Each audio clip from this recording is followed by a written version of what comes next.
Good morning বন্ধুরা, সকলে কেমন আছো? আশা করি সকলে ভীষণ ভীষণ ভালো আছো। আমিও বেশ ভালো আছি। তো সকাল সকাল উঠে পড়েছি, তবে আজকে অন্য দিনের থেকে একটু দেরিতেই উঠেছি। আজ আমি উঠেছি ধরতে গেলে 6টার সময়। উঠে পড়ে এসেছি ছাদে। হালকা হালকা ঠান্ডা হাওয়া বইছিল। আর এই যে দেখছো আমার এডেনিয়াম গাছগুলো একটু কুপিয়ে নিচ্ছি। কারণ কী হয়েছে বলো তো, কয়েকদিন ধরে ভীষণ বৃষ্টি হচ্ছে, তাহলে ওপরটা মানে জল থেকে যাচ্ছে। আর একটু কুপিয়ে নিলে কি হবে, একটু হালকা রোদ পেলেই ঝুরঝুরে হয়ে যাবে, জলটাও নিচে পাস হয়ে যাবে। আর পাস না হলে তখন হয়তো গাছের শেকড়টা হচ্ছে গিয়ে গাছটা নষ্ট হয়ে যেতে পারে। সেই কারণে ভাবলাম সকাল সকাল করে নেব, রোদ এলে করতে অসুবিধে হয়। আর ওই 3টে অ্যাডেনিয়াম গাছ আমি নিয়েছিলাম অনলাইন থেকে।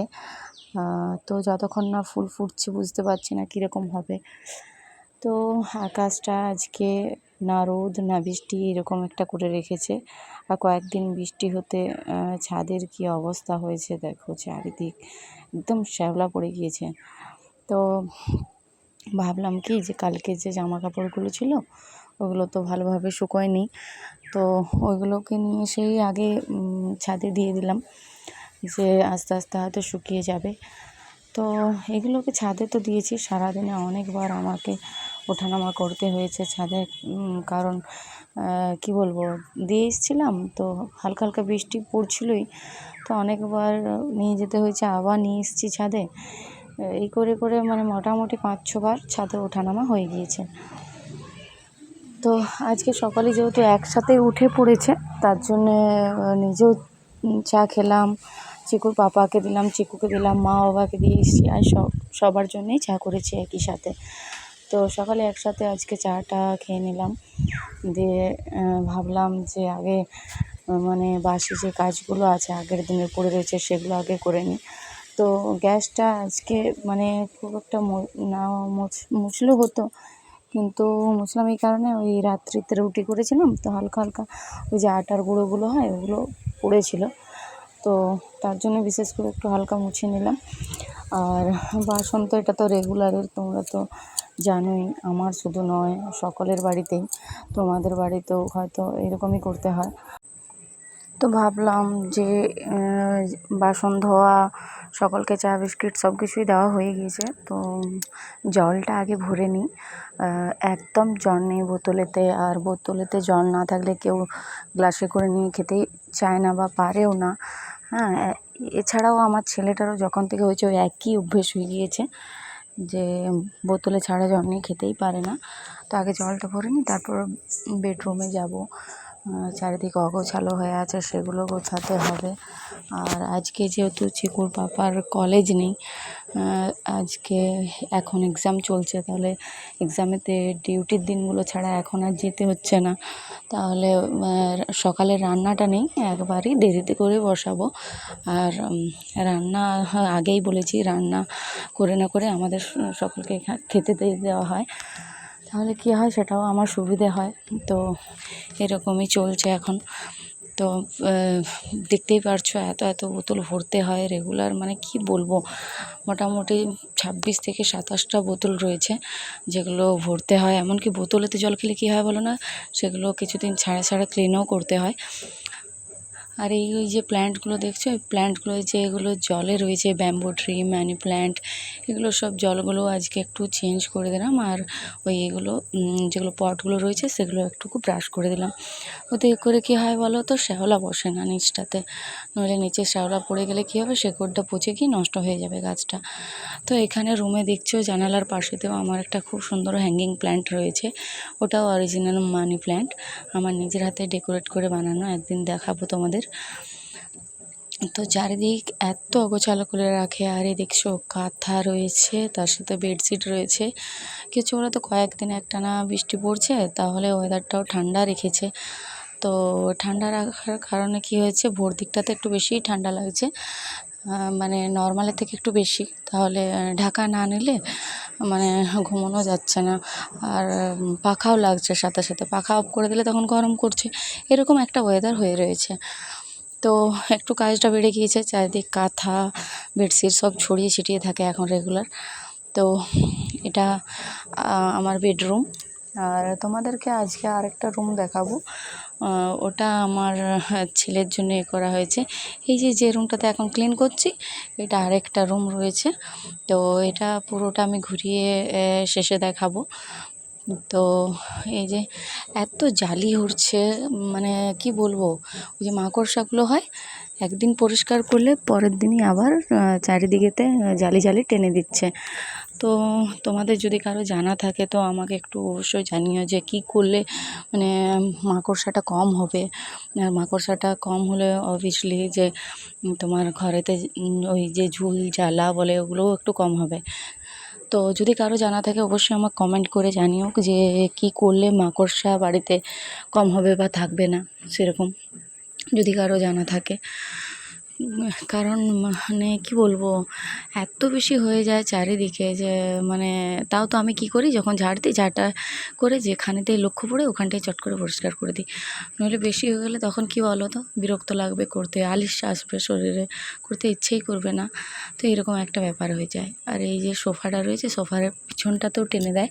তো আমি কি করি, কয়েকটা দিন ছাড়া ছাড়াই সোফাটাকে সামনের দিকে একটু নিয়ে আগে চট করে ওগুলো পরিষ্কার করে দিই, তাহলে ক্লিন থাকে। আর কি বলো তো, সোফাটা যেহেতু আমাদের একদম দরজার সামনে রয়েছে, সেক্ষেত্রে মানে কিছু যদি ঢুকে যায় তো দেখাও যাবে না। তো একটু রেগুলার ক্লিন করে নিলে কী হয়, ওইটার ভয় থাকে না। আর আজকে চারিদিকে এত ঝেড়ে চারিদিক সব কিছু সরিয়ে সরিয়ে এত ঝাড় দিতে দিতে আমি পুরো ঘেমে জল হয়ে গিয়েছি। দেখতেই পাচ্ছ কী অবস্থা হয়েছে। আর যেহেতু একা হাতে বাড়ির সব কাজ আমায় করতে হয়, তো কী করব, এরকমই এখন চলছে। অনেক দিন আগে যখন আমার নতুন বিয়ে হয়েছিল, তখন একটা কাজের মাসি ছিল, যে মানে কি বলবো, বাইরে ঝাড়, ঘরে ঝাড় দেওয়া, বাসন ধোয়া, এঁটো বাসনগুলো ধুয়ে দিয়ে যেত, তার সাথে কাপড়গুলো কেচে দিয়ে যেত। সেক্ষেত্রে আমার অনেকটা সুবিধে হতো। তো ওই মাসিটারও এখন বয়স হয়েছে, তো এখন আর আসে না। আর আমাদের এদিকে এমন অবস্থা যে মানে কাজের জন্য, মানে ঘরের কাজের জন্য লোক পাওয়া ভীষণ মুশকিল। তাহলে কি হয়, সব কাজ এখন একা হাতেতে আমাকেই করতে হচ্ছে। তো কিচ্ছু করার নেই। তো ভাবলাম কি যে সকলে খেতে চাইছে, তো এখন হাফ ঝাড় দিয়ে চলে এসেছি, ভাবলাম পরে বাকিটা দেবো।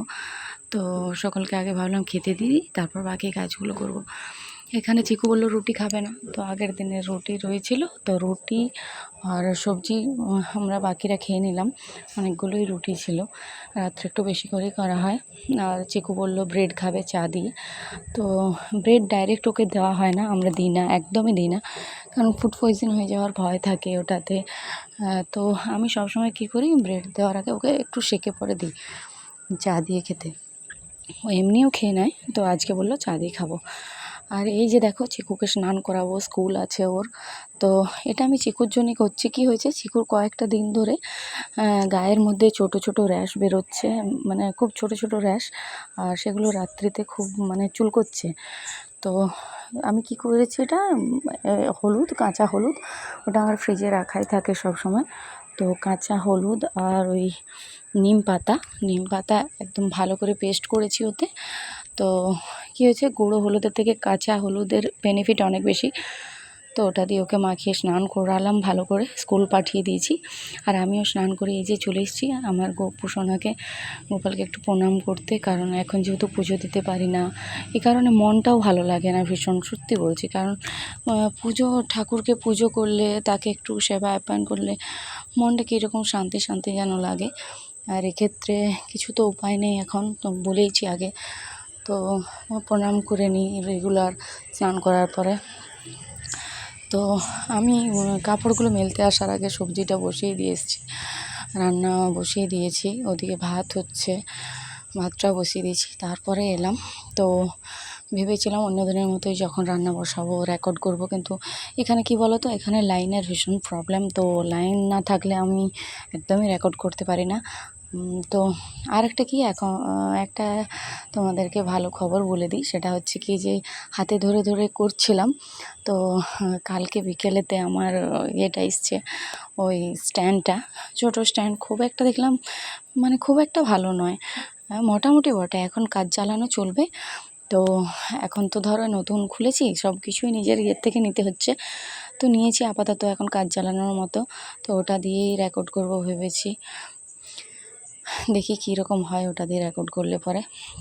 আর এই যে দেখো এই সময়টা একটু রোদের দেখা দিয়েছে, তো ভাবলাম কি যে আগে ওদিকে রান্নাটা হতে হতেই কাপড়গুলোকে আগে ছাদে দিয়ে দিই, না শুকোলে ভীষণ গন্ধ হয়ে যায় কাপড়েতে, আর একদম কাপড়ে গন্ধটা আমার একদম পছন্দ হয় না, আমার কেন, আশা করি কারোই হবে না, মানে ভীষণ বাজে একটা দুর্গন্ধ হতে থাকে কাপড়েতে। তো ওদিকেতে মাছটা ভেজে রেখেছিলাম, মাছটা করেছি, আর এখানে দেখো এই শুক্তোটা করে নিচ্ছি। তো আজকে শুক্তোটার মানে বেশি ঝোল ঝোল করব না, হালকাভাবেই করছি, কারণ যেহেতু মাছ করেছি তার জন্য পেটের জন্য একটু ডাল ভাত দিয়েছিলাম, ওটাও ইয়ে করে দেবো। আর এখানেতে একটু করেছি কুঁদরি, আলু, বরবটি সব কিছু মিশিয়ে একটা পোস্ত, তো একটু পোস্ত সবজি চিকুর পাপার খুব পছন্দ, তো ওটা আমি মাঝে মধ্যে করি। আর এই যে দেখো এখানেতে মশলার যে ইয়েটা দেখতে পাচ্ছ পটটা, তো এই মশলার পটটা কী হয়েছিলো, আমি অনেক দিন আগেতে নিয়েছিলাম মাত্র 20 টাকা দিয়ে, 20 টাকা দিয়ে নিয়েছিলাম। তো কী হয় বলো তো, ওটাতে মশলা রাখলে পরে কোনটাতে কী মশলা রেখেছি না খুলে খুলে দেখলে আমি বুঝতে পারি না, একদম বুঝতে পারি না, মানে আমাকে খুলে খুলেই দেখতে হয়। তো ভেবেছি কি সময় করে কি করব, একটু ডেকোরেট করে দেবো, আর উপরেতে কোন মশলা সেই নামগুলো লিখে দেবো, তাহলে আমার বের করতে সুবিধা হবে। আর এখানে দেখো এই ছাদে তোমাদেরকে এই জিনিসটা দেখিয়ে দিই, এটা হলো দোলনা, খুব সুন্দর একটা দোলনা রয়েছে আমার ছাদে। তো এটা আমি যে এগুলো বসার জায়গাটা বা ওগুলো খুলে রেখেছি, কারণ খুলে রাখার কারণ হলো বৃষ্টিতে ভিজে গিয়ে ভীষণ ওটা খারাপ হয়ে যাচ্ছিলো, তার জন্য গদি টদি যেগুলো রয়েছে সেগুলো খুলে রেখেছি। আর ফাইনালি সবার শেষে দেখিয়ে দিই এই একটা জিনিস, যেটা বললাম যে আরেকটা বেডরুম দেখাবো, তো এটা এটা আমার ছেলের জন্য করেছিলাম, চারিদিক ওর খেলনা বিভিন্ন জিনিস দিয়ে আমি সাজিয়ে রেখেছি। আর এই টেডিটা দেখছো, অনেক বড় টেডিটা, এটা 4 ফিটের টেডিটা, 4 ফুটের মতো লম্বা রয়েছে। তো এটা আমি গিফট করেছিলাম ওকে, ওর 5 ইয়ার্স বার্থডে ছিল তখন গিফট করেছিলাম। তো এই দেখো, তোমরা কিন্তু কমেন্ট করে অবশ্যই জানিও যে রুমটা কেমন। দেখো আমরা তো কোনো শহরে থাকি না, গ্রামের মধ্যে থাকি, তো আমি যতটা সম্ভব মানে কী বলবো, আমার রুম, বেডরুম বা ছেলের রুম সব কিছুই গুছিয়ে রাখার সবসময় চেষ্টা করি।